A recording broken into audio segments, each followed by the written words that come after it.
Welcome back everyone, I'm Lana and today we are looking at the first horror release of 2023, M3GAN. Just kidding. Megan. Think it's Megan. The film stars Allison Williams from Get Out, Violet McGraw, and some lesser known people that you know from other things. It's directed by Gerard Johnstone, who's only done one other thing, an indie horror flick called Housebound, which I've never seen, but I hear it's pretty good. You probably already know the premise of this movie from the over-revealing Blumhouse trailers that you've seen over and over again, but just in case you haven't, here's a little quick synopsis on the story of Megan. After a tragic accident leaves Katie without her parents, she is placed in the very incapable hands of her inventor aunt Gemma. And in lieu of actual parenting skills, Gemma decides to invent a doll that will replace everything that Katie has lost. It is now her parent, her best friend, her mentor, her everything, and is tasked to protect Katie at all costs. And I mean at all costs. You should probably run. And that's where things go awry, as you can imagine. So my history with the killer doll genre is pretty limited, but I did watch all the Child's Play films last year. While I can't tell one from the other, I can tell you that I am a huge Chucky fan. I love everything about Chucky. His foul-mouthed lines, his adorable little outfit, and the way he screams when he's angry.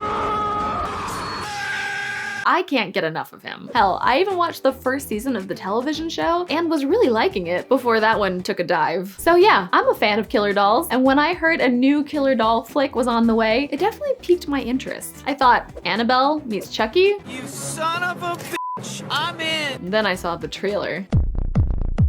And after seeing that dance scene, I wasn't sure if it was supposed to be a joke or if it truly did know how dumb it was. Jesus Christ, I thought we were friends. Knowing that most films released in January are real stinkers, except for maybe last year's Scream, I wasn't completely sold. But hearing all the buzz from other critics that it was actually a pretty entertaining movie, I thought I'd give it a shot. This is a non-spoiler review. And before we get into it, if you like movies and streaming shows, please subscribe to the channel and turn on those notifications so you don't miss any of my weekly reviews. So let's see if this dolly knows how to play or if she should be left in the toy box.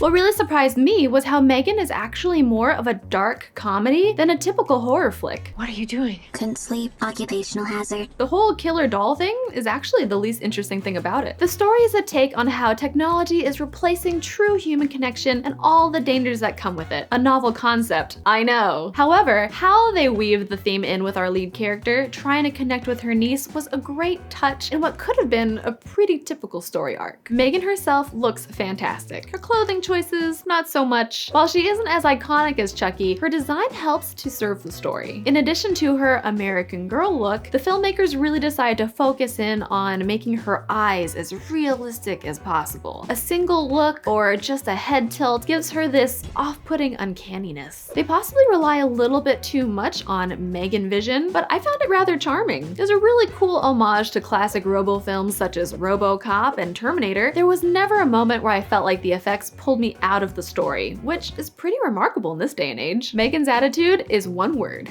fierce. When she takes off her glasses and walks into that house, it is a horror icon making moment. You really feel that this doll has a mission and she will f you up if you get in her way. What makes this stand out from the crowded, creepy doll genre is not only is Megan herself memorable, but all the characters surrounding her are pretty memorable as well. Even the smallest role, like a cop questioning a witness, will say some little line out of nowhere to make you chuckle. They all play it straight, but they don't take the source material too seriously. It's a tough balance that few films can pull off. It's insane, right? Speaking of humor, this is definitely one of those movies you want to see in theaters with other people around. When the jokes hit, the audience really reacts. In fact, there's this one part where Megan is having this very touchy-feely moment with Katie, and then she breaks out into song, and the whole audience just lost it. And that is not an experience you're going to have streaming the movie at home. The kills, while fun, do feel a bit tame. More than a bit. A lot tame. Every time we had a kill, the camera either cuts or reframes it so that I can't see what's happening. Every time she killed somebody, I'd be like,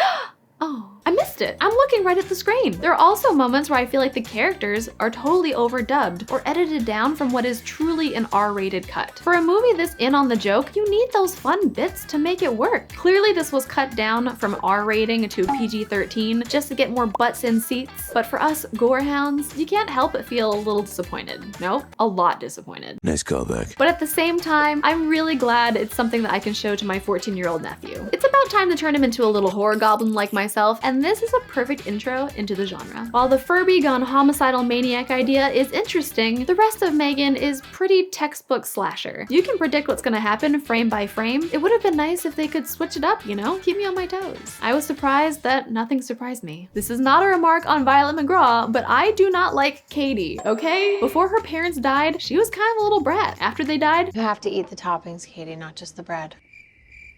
she was a brat still, but also an abusive one. There are moments I want to grab the doll from her and scream, "You don't deserve this! This doll is worth more than your whole life!" Maybe I just don't like kids. Or maybe I just side more with robotic dolls. Whatever the case, I hope she shapes up for the inevitable sequel. For the first horror film of the new year, this was actually a pleasant surprise. And the more I watched the trailer for Knock at the Cabin, The four of us are here to prevent the apocalypse. the less I'm excited for it. So M3GAN might be holding down the fort for a while. What looked like a cheap knockoff for the TikTok generation turned out to be a pretty clever little flick that kept me entertained throughout. And while I still prefer the supernatural vibe of Child's Play and Chucky himself, I think M3GAN has potential to be a new horror icon.